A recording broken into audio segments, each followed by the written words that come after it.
Good evening, everybody. Thanks to Nate, Jeff for this wonderful video, and the Hall of Fame, the organization for putting this all together and bringing it back. Steve Jobs said, "You can't connect the dots looking forward. You can only connect them looking backwards." I still clearly remember 1993 and that first Hall of Fame ceremony upstairs. I attended as an 11 or 12-year-old boy. And I thought I'd be standing here one day because of baseball. I hadn't even dreamed about what trap shooting is. I've been lucky to have excellent coaches and role models in every step of my life. Two of those inaugural inductees had a big influence, Tom Tallman and Mick Riol. Coach Tallman taught us about life in the big leagues, the funny stories and all the things we want to know, but also the grit and the determination it takes to get to the highest level. He taught us how to be a professional, a big leaguer, both in sports and in life. Nick showed what it's like to have passion and selfless, to give himself away to everybody who enjoyed the sport. In his 80s, we would pick him up 3 or 4 days a week in the summertime, and he'd watch us take batting practice. Even when his wife married him, it was a good idea because that son. I'm sure many people in here know both of them, but especially Nick and Mary. When he'd be in Florida for the winter, he used to write to my brother and I, and send these note cards that seemed like they were microscopic. He'd write on the front, write on the back, all the way around any of the white space. There'd be arrows leading us to the beginning, from beginning to the end. And I laminated those because I felt like everything you need to know about baseball was on those cards that he would send us. They're both role models, to many who grew up and played sports in Warren. There's another group, I think, that from this area whose story isn't well known. Pennsylvania is the largest and I would say most competitive state in the country for trap shooting. We have a tremendous and deep history of local trap shooters here in Warren County. There's many state champions, Great American champions as well, which is the highest level aside from the Olympics. And by my count, we have at least 9 All-Americans in this county in the last 30 years. It's quite impressive. I can't really think of another area in the country that has that kind of numbers for such a small area as well. What wasn't told in that really nice video was there was a point early in my journey where I was ready to hang it up. I was 12 or 13 years old, and if the target went to the right, I couldn't hit it.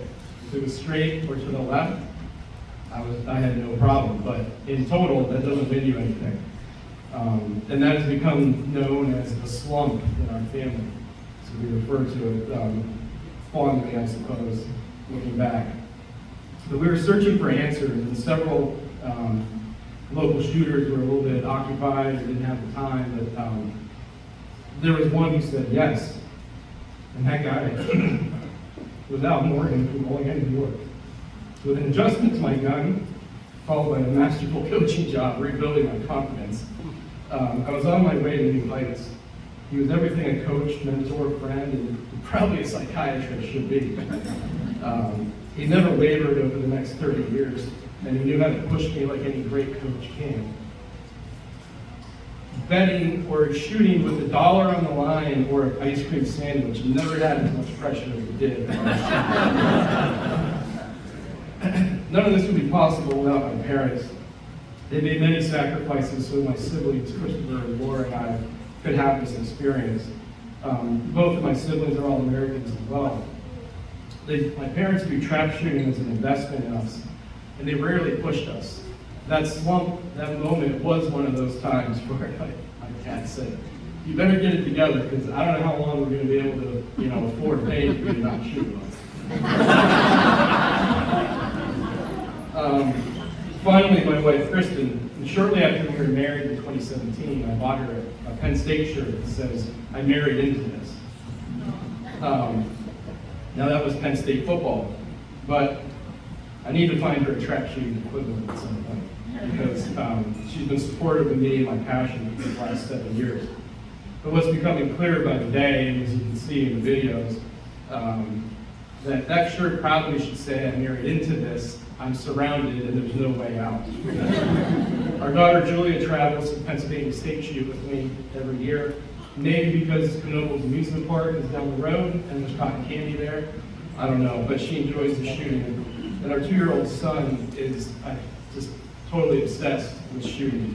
One quick story on him. He recently carried a loaf of French bread through the grocery aisle, and he was walking along, and he had to have one, and Julie had to have one. But he was walking along, and he said, "I'm going shooting, I'm going shooting." I'm like, "We're going to get kicked out of here." I told him we'd go shooting when we visited my parents last week, and he asked with a straight face, "Mama, buy me a gun? Julia too?" I retold that story recently, and an older friend of mine, he smiled and said, he smirked, and he goes, "He's going to cost you a lot of money." So perhaps Steve Jobs was wrong after all. I think I do see those dots connecting forward. But thank you all. Enjoy the rest of the evening.